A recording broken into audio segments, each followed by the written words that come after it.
Nosso convidado de hoje, como eu disse na abertura do Morning Show, é capaz de falar com propriedade a respeito de assuntos muito distintos entre si.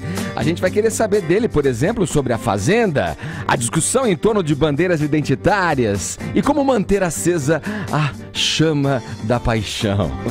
Ele fala de tudo isso numa boa, mas eu vou começar com política, pode ser, meu caro Roberto Justus? Seja bem-vindo aqui ao Morning mais uma vez.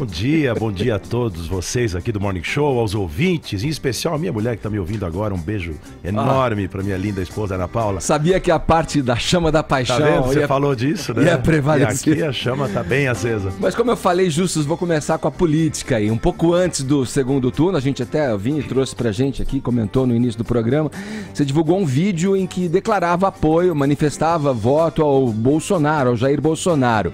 Por que a opção ao Bolsonaro? E por que você decidiu expressar isso publicamente? Olha, juntamente com 57 milhões de brasileiros, né? Provavelmente muitos de vocês, apesar de sermos... Nós somos um país, espero que continuemos assim, democrático, todo mundo tem direito a ter as suas escolhas. E eu te confesso que no começo, lá para trás, talvez meu candidato fosse Geraldo Alckmin, quando eu pensava que o Brasil precisava de uma coisa um pouco mais...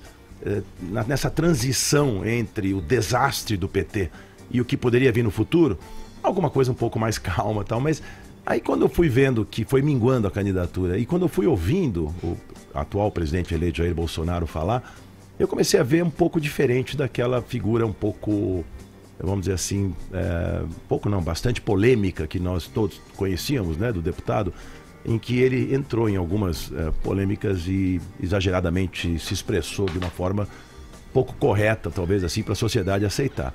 Mas eu fui vendo que não é bem assim, né? Então eu comecei a ver um sujeito boa praça, boa índole, correto, família, honesto. O que no Brasil, eu sempre falo que ser honesto não é tão difícil porque a concorrência é pequena, né? Infelizmente, né? E essa coisa do caráter se tornou talvez uma das qualidades mais importantes. Talvez um certo despreparo que o candidato tivesse em termos de estrutura, vamos dizer assim, para gestão de um país tão complexo quanto o Brasil, uma economia tão gigantesca, pudesse, como foi mesmo, ser contornado com uma equipe maravilhosa que ele pudesse montar. E quando ele jogou o Paulo Guedes na frente, eu já comecei a mudar bastante de opinião. Tenho uma admiração especialíssima por esse grande economista, né? Pós-graduado ou formado em Chicago, etc., e que tem ideias liberais e necessárias para o Brasil poder caminhar. Resumo da ópera: quando eu comecei a ver a equipe que ele vai montar, a forma correta com que ele pensa, né, não tem ninguém... Olha, se alguém vasculhou a vida desse cara, foi o PT dessa vez para tentar derrubar essa candidatura. E não conseguem trazer nada a não ser as declarações que ele fez no passado, que são polêmicas, muitas com as quais eu não concordo também. Quais são? Porque você também falou naquele vídeo, né, Roberto, que ele deveria ter se... Ele deve ter se arrependido mesmo. Não, porque você vê, vamos falar de uma, ele teve um embate com a deputada, onde ele fala uma bobagem, eu não te estupraria, etc. É claro que ele foi muito provocado, no calor. Quantos de nós, e os nossos ouvintes nesse momento, já não perderam a razão? Eu, particularmente, confesso que eu já gastei bastante energia para consertar besteiras que eu falei da boca para fora, que minha índole não falaria, talvez. E nesse caso, até Roberto... para mulher ou para amigo, a gente faz essas bobagens. Mas justo, e nesse caso, Roberto, a gente só para contextualizar isso da Maria do Rosário, né? Porque realmente a frase foi muito indelicada, mas infeliz até, uma frase desnecessária. No contexto, a provocação de que a gente está falando foi uma acusação anterior de que ele seria um estuprador, sendo que naquele contexto ele estava defendendo o quê? O recrudescimento da legislação penal, né? Baixar a maioridade penal para que criminosos, estupradores como Champinha não passassem que, aliás, todos nós concordamos com isso. Se Deus quiser, eles vão conseguir baixar. E, finalmente, né, você vê nos países mais desenvolvidos... Eu lembro de um menino na Inglaterra de 13 anos que foi preso por assassinato.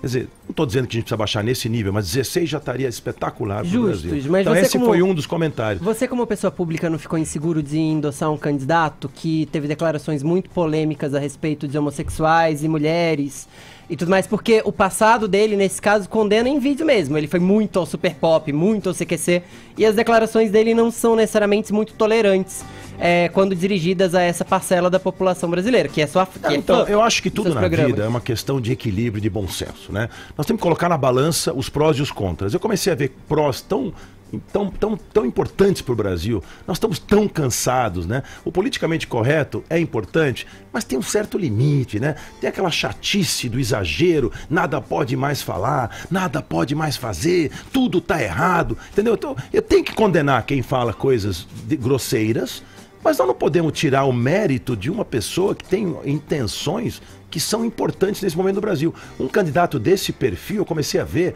que com essa, entre aspas, coragem ou loucura, né, que ele tinha, o Brasil precisava disso. O Brasil precisava de um choque, assim, violento, né? Nós precisamos de um choque moral, ético, choque econômico. Nós temos que começar. Eu falo uma coisa, se me permitirem rapidamente, eu faço uma palestra e faço um teste com a audiência de 2 a 3 mil pessoas e falo, vamos fazer a brincadeira do quem nunca? Vamos parar de dizer que só político é corrupto, que tudo... Nós somos os julgadores, né? Nós com a internet, com tudo, nós podemos dar nossa opinião e ficar julgando as pessoas o tempo todo. Vamos tentar julgar a nós mesmos, vamos entender como é endêmica a nossa forma de atuar nesse país, erradamente, de parar em fila dupla. Então eu falo assim, levanta a mão todo o auditório, todo mundo, 3 mil pessoas levanta a mão. Agora vamos fazer o exercício. Eu ponho na tela... Quem já não parou em fila dupla? Quem já não comprou produto pirata? Quem já não pediu nota, sem nota para pagar menos e não recolheu imposto? Quem já não passou terreno automóvel por menos valor? Quem não tentou burlar o fisco? Multa para o vizinho, multa para a mulher. Quem não faz gato na energia elétrica? E olha, eu vou citar... Ninguém fica com o braço levantado. Exato. E posso falar? Nem eu ficava com o braço levantado. Sei quanto correto eu sou, mas quanto na minha vida dessas besteirinhas que a gente achava normal. Qual foi sua pequena infração de hoje, Justo? Já andei em fila de ônibus, no lugar errado, proibido. com pressa, entrei na fila do ônibus. Coisas besteiras, entendeu? Já chegou videozinho de filme pirata em casa e eu assisti. Eu não podia. Nós temos que mudar esse conceito. Essa cultura, né? Essa cultura e não só cobrar lá de cima, entendeu? Os pequenos delitos, né? Eu falo, exato, o cara que rouba na feira uma laranja, o cara que assalta a Petrobras, é bandido do mesmo jeito. A pena vai ser diferente, óbvio. Concordo, né? mas esse seu discurso de relevar a atitude de uma figura que deveria inspirar a população, não é fortalecer também essa divisão, essa coisa da briga, do embate de uma sociedade que deveria estar junta, unida, em prol de uma nação toda? Você não acha que isso também acaba corroborando a ideia de que, olha, é nós, eles? Porque agora você vê, quem criou nós, eles, foi o PT, foi o seu Lula, mas isso Dona Dilma. Então, não precisa ser alimentado. De não precisa ser alimentado, mas ele existe, entendeu? Então agora, o próprio discurso do presidente eleito fala em eu quero governar para todos, que é o que tem que fazer um presidente eleito. Não é governar só para quem não é. Os petistas também são brasileiros, eles também têm direitos, então eles também têm que ser governados, eles têm que ter uma boa vida que todo mundo quer ter nesse país, entendeu? Agora, precisava de um choque. Como é que você avalia? Tem que ter um cara com essa personalidade, com essa coragem, até facada o cara levou, entendeu? Então, precisa ter uma pessoa com esse perfil no Brasil. Olha o drama, né? Você vê, militares. Os militares têm uma grande qualidade. Eles são organizados, eles são educados, eles foram criados de uma forma organizada. Então, assim, eles trazem um perfil que talvez para o Brasil, sabe aquele professorzão que vem lá, não que ele tenha essa competência intelectual tão desenvolvida, mas ele é um cara inteligente, de burro ele não tem nada. Olha, então, nada evolui sem a ordem, mesmo que esta ordem represente o progresso um caos. não vem sem ordem. Tem que ter ele cuide ordem da ordem e as pessoas possam efetuar mesmo o progresso. dentro do caos. Ô Justus, sabe só uma coisa, uma coisa que eu não quero esquecer de dizer aqui, só importantíssimo. Você vê o Sérgio Moro sendo colocado lá agora, as pessoas que ele está colocando, Paulo Guedes, o David Ogilvy, o maior publicitário que o mundo já teve, não o Brasil já teve, o mundo já teve, dizia: contrate pessoas melhores, tão boas ou melhores do que você, e você vai ter uma organização de gigantes. Isso significa o seguinte: muito executivo, muito empresário, que a gente quer comparar governo com empresa, ou funcionário público, não quer ter pessoas melhores do lado, porque tem insegurança, tem medo. Ele prova agora, com essas pessoas mas com Magno Malta, esses caras tudo enroscado com justiça. Por que vocês só olham pro lado errado? Porque ele tá na vidraça. Mas onde Magno Malta nem foi nomeado ainda. Não, mas assim, ele está rodeado de pessoas, outro que tá na Lei Maria da Penha. Mas então nós temos que mudar pra Suíça e nomear suíço do parlamento. Mas será que não tem ninguém? Brasil, tem gente boa, tem gente ruim. Mas será que não tem ninguém limpo? Vamos falar de quem ele já nomeou. Vamos falar do general Heleno, vamos falar da Tereza, ministra Marcos Pontes. Vamos falar do Marcos Pontes, você viu o currículo desse cara? O Onyx Lorenzoni, ele precisava de alguém com trânsito político para poder fazer as coisas acontecerem. Mas com porque ele não é um CEO que pode decidir as coisas sozinho, ele precisa do Congresso. Mas com escândalo de caixa 2 nas costas, não tem ninguém tão competente. Difícil achar lá no mundo político alguém que realmente não tenha nenhuma sombra na sua mácula, na sua história. Difícil, tem alguns, mas é mais difícil. Agora, eu não estou dizendo que todos são santos lá que ele está levando, mas assim, a gente está vendo, né, o Paulo Guedes, o Moro, a Tereza, a gente está vendo gente que vai fazer alguma coisa por esse Brasil, diferente do que todos os ministérios políticos que nós tivemos, cuidando de assuntos que não entendiam nada, tirando a economia, que tinha experts, na maioria dos ministérios do passado, você tinha deputados e senadores como ministro, que era um absurdo, né?